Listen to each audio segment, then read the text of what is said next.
Herzlich willkommen zu unserem Video, in dem wir euch zeigen werden, wie ihr ein gutes Lagerfeuer macht und was ihr dabei zu beachten habt. Viel Spaß mit dem Video. Zum Anzünden des Feuers nehmt ihr am besten ein ganz normales Feuerzeug. Da ist eigentlich egal was für eins, Hauptsache es funktioniert. Und wir würden euch aber nicht empfehlen, Streichhölzer zu nehmen, da die schnell ausgehen und ein Feuerzeug auch deutlich komfortabler ist.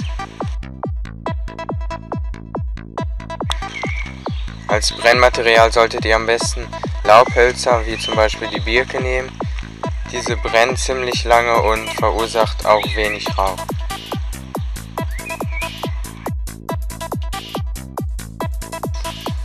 Zum Anzünden des Feuers ist die Birkenrinde sehr gut geeignet, da diese sehr gut brennt und schnell, selbst wenn sie nass ist, und ihr könnt die einfach von der Birke abmachen, hier oben diese Rinde.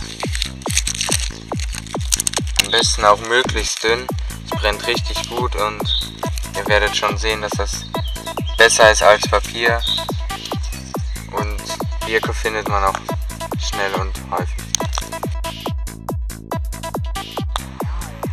Als Brennmaterial solltet ihr auf jeden Fall immer trockenes Holz verwenden, weil das halt deutlich weniger Rauch verursacht und auch deutlich besser brennt. Das erkennt man daran, dass hier zum Beispiel sieht man, dass es noch ziemlich hell ist und ist auch ein bisschen gummiartig. Das ist auf jeden Fall nicht geeignet. Nehmt lieber sowas hier, ist richtig hart und das wird dann auch richtig gut brennen.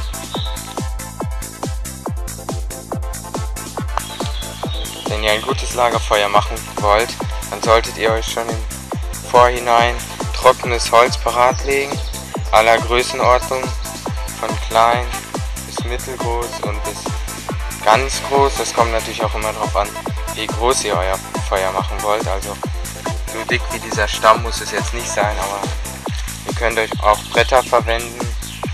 Das bleibt euch völlig überlassen, aber Hauptsache es ist trocken. Der nächste Tipp wäre natürlich, dass man um seine Feuerstelle Steine legt, zur Sicherheit, und der Untergrund sollte am besten Erde sein, oder falls ihr schon mal ein Feuer gemacht habt, könnt ihr das dann auch einfach so benutzen. Ansonsten würde ich euch empfehlen, dass ihr da nochmal so eine Holzastreihe drüber legt, dann könnt ihr das Feuer auch zünden.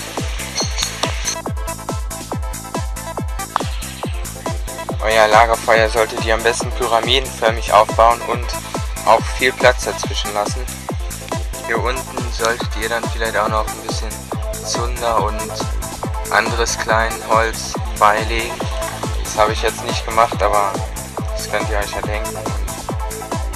Ja, so ist das dann aufgebaut. Möglichst viel Platz, damit wenig Rauch entsteht, und dann sollte es klappen.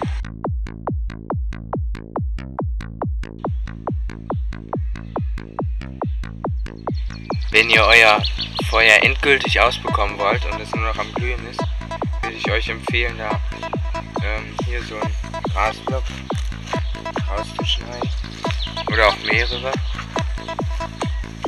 und dann einfach da drüber legen. Das ist schön feucht und das Feuer wird schnell ausgehen. Wenn ihr das alles befolgt habt, seid ihr bereit für ein gutes Lagerfeuer. Und euch dürfte nichts mehr passieren.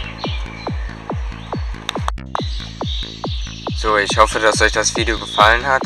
Wenn ja, gebt uns doch einen Daumen hoch, kommentiert es und abonniert uns. Wir wären darüber wirklich sehr dankbar.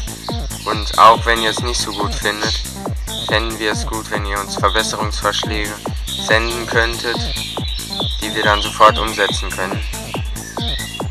Und ja, in Zukunft haben wir auch vor, jede Woche mindestens ein Video hochzuladen, aber dazu gibt es später in einem anderen Video mehr Informationen. Hier findet ihr später den Link zu unserem perfekten Lagerfeuer. Viel Spaß noch und tschüss.